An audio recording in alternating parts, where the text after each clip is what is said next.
बिस्मिल्लाहिर्रहमानिर्रहीम। अस्सलाम वालेकुम।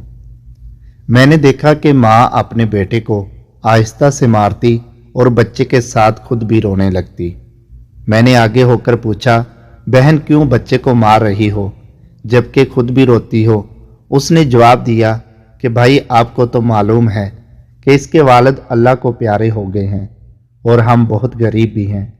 मैं लोगों के घरों में मजदूरी करती हूँ और इसकी पढ़ाई का मुश्किल से खर्च उठाती हूँ। ये कमबख्त स्कूल रोज़ाना देर से जाता है और रोज़ाना घर देर से आता है। जाते हुए रास्ते में कहीं खेल कूद में लग जाता है और पढ़ाई की तरफ ज़रा भी तवज्जो नहीं देता, जिसकी वजह से रोज़ाना अपने स्कूल की वर्दी गंदी कर लेता है। मैंने बच्चे और उसकी माँ को थोड़ा समझाया और चल दिया। एक दिन सुबह सुबह सब्जी मंडी कुछ सब्जी वगैरह लेने गया तो अचानक मेरी नज़र उसी 10 साला बच्चे पर पड़ी जो रोज़ाना घर से मार खाता था।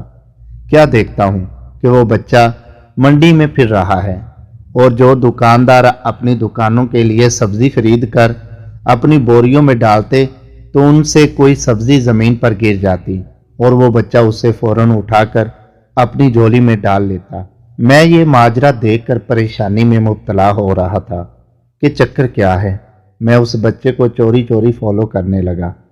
जब उसकी झोली सब्जी से भर गई तो वो सड़क के किनारे बैठकर ऊंची ऊंची आवाज़ें लगाकर उसे बेचने लगा। मुंह पर मट्टी, गंदी वर्दी और आंखों में नमी के साथ ऐसा दुकानदार जिंदगी में पहली बार देख रहा था।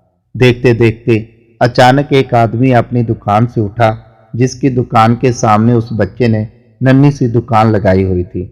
उस शख्स ने आते ही एक जोरदार पांव मारकर उस नन्ही सी दुकान को एक ही झटके में सारी सड़क पर फैला दिया और बाजू से पकड़कर उस बच्चे को भी उठाकर धक्का दे दिया। नन्हा दुकानदार आंखों में आंसू लिए दोबारा अपनी सब्जी को इकट्ठा करने लगा और थोड़ी देर बाद अपनी सब्जी किसी दूसरी दुकान के सामने डरते डरते लगा ली। भला हो उस शख्स का जिसकी दुकान के सामने अब उसने अपनी नन्ही दुकान लगाई। उस शख्स ने उस बच्चे को कुछ नहीं कहा। थोड़ी सी सब्जी थी, जल्द ही फरोख्त हो गई और वो बच्चा उठा और बाजार में एक कपड़े वाली दुकान में दाखिल हुआ और दुकानदार को वो पैसे देकर दुकान में पड़ा अपना स्कूल बैग उठाया और बिना कुछ कहे स्कूल की जानब चल दिया। मैं भी उसके पीछे पीछे चल रहा था। जब वो बच्चा स्कूल गया तो 1 घंटा देर हो चुकी थी, जिस पर उसके उस्ताद ने डंडे से उसे खूब मारा। मैंने जल्दी से जाकर उस्ताद को मना किया कि यतीम बच्चा है, उसे मत मारो। उस्ताद फरमाने लगे कि सर ये रोज़ाना 1 घंटा देर से आता है। मैं रोज़ाना उसे सज़ा देता हूँ कि डर से स्कूल टाइम पर आए और कई बार मैं इसके घर भी पैगाम दे चुका हूँ। बच्चा मार खाने के बाद क्लास में बैठकर पढ़ने लगा। मैंने उसके उस्ताद का मोबाइल नंबर लिया और घर की तरफ चल दिया। घर जाकर मालूम हुआ कि मैं जो सब्जी लेने गया था वो तो भूल ही गया हूँ। हस्बे मामूल बच्चे ने स्कूल से घर आकर माँ से एक बार फिर मार खाई होगी। सारी रात मेरा सर चकराता रहा।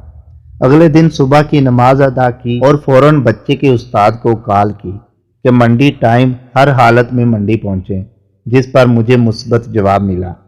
सूरज निकला और बच्चे का स्कूल जाने का वक्त हुआ और बच्चा घर से सीधा मंडी अपनी नन्ही दुकान का बंदोबस्त करने निकला। मैंने उसके घर जाकर उसकी वालदा को कहा कि बहन मेरे साथ चलो, मैं तुम्हें बताता हूँ आपका बेटा स्कूल देर से क्यों जाता है। वो फौरन मेरे साथ मुंह में ये कहते हुए चल पड़ी कि आज इस लड़के की मेरे हाथों खैर नहीं, छोड़ूंगी नहीं उसे आज। मंडी में लड़के का उस्ताद भी आ चुका था। हम तीनों ने मंडी की 3 मुख्तलिफ जगहों पर पोजीशन संभाल ली और नन्ही दुकान वाले को चुप कर देखने लगे। हस्बे मामूल आज भी उसे काफ़ी लोगों से झिड़कें लेनी पड़ी और आखिरकार वो लड़का अपनी सब्जी फरोख्त करके कपड़े वाली दुकान की तरफ चल दिया। अचानक मेरी नज़र उसकी माँ पर पड़ी तो क्या देखता हूँ कि बहुत ही दर्द भरी सिसकियाँ लेकर ज़ारो कतार रो रही थी और मैंने फौरन उसके उस्ताद की तरफ देखा तो बहुत शिद्दत से उसके आंसू बह रहे थे। दोनों के रोने में मुझे ऐसा लग रहा था जैसे उन्होंने किसी मजलूम पर जुल्म किया हो और आज उनको अपनी गलती का एहसास हो रहा हो। उसकी माँ रोते रोते घर चली गई और उस्ताद भी सिसकियाँ लेते हुए स्कूल चला गया। हस्बे मामूल बच्चे ने दुकानदार को पैसे दिए और आज उसको दुकानदार ने एक लेडी सूट देते हुए कहा कि बेटा, आज सूट के सारे पैसे पूरे हो गए हैं, अपना सूट ले लो। बच्चे ने उस सूट को पकड़कर स्कूल बैग में रखा और स्कूल चला गया। आज भी 1 घंटा लेट था। वो सीधा उस्ताद के पास गया और बैग डेस्क पर रखकर मार खाने के लिए पोजीशन संभाल ली और हाथ आगे बढ़ा दिए कि उस्ताद डंडे से उसको मार ले। उस्ताद कुर्सी से उठा और फौरन बच्चे को गले लगाकर इस कदर जोर से रोया कि मैं भी देखकर अपने आंसुओं पर काबू न रख सका। मैंने अपने आप को संभाला और आगे बढ़कर उस्ताद को चुप कराया और बच्चे से पूछा कि ये जो बैग में सूट है वो किसके लिए है। बच्चे ने जवाब दिया कि मेरी माँ अमीर लोगों के घरों में मजदूरी करने जाती है और उसके कपड़े फटे हुए होते हैं। उसके पास जिस्म को मुकम्मल ढांपने वाला कोई सूट नहीं है, इसलिए मैंने अपनी माँ के लिए ये सूट खरीदा है। ये सूट अब घर ले जाकर माँ को दोगे? मैंने बच्चे से सवाल पूछा। जवाब ने मेरे और उस्ताद के पैरों के नीचे से जमीन ही निकाल दी। बच्चे ने जवाब दिया, नहीं अंकल जी, छुट्टी के बाद मैं उसे दर्जी को सिलाई के लिए दे दूंगा और रोजाना थोड़े थोड़े पैसे जमा करके सिलाई दूंगा। जब सिलाई के पैसे पूरे हो जाएंगे तब मैं उसे अपनी माँ को दूंगा। उस्ताद और मैं ये सोचकर रोते जा रहे थे कि अभी इस मासूम को और मंडी जाना पड़ेगा और लोगों से धक्के खाने पड़ेंगे और नन्ही दुकान लगानी पड़ेगी। आखिर कब तक गरीबों के बच्चे नन्ही दुकानें लगाते रहेंगे? आखिर कब तक? इस वाक़या से उन लोगों को इबरत हासिल करनी चाहिए जिनके पास रब का दिया सब कुछ है, मगर नाशुक्री उनकी जुबानों से जाती नहीं और हिर्सो हवस कम नहीं होती। अल्लाह पाक हमें कहने सुनने से ज़्यादा अमल की तौफीक दे।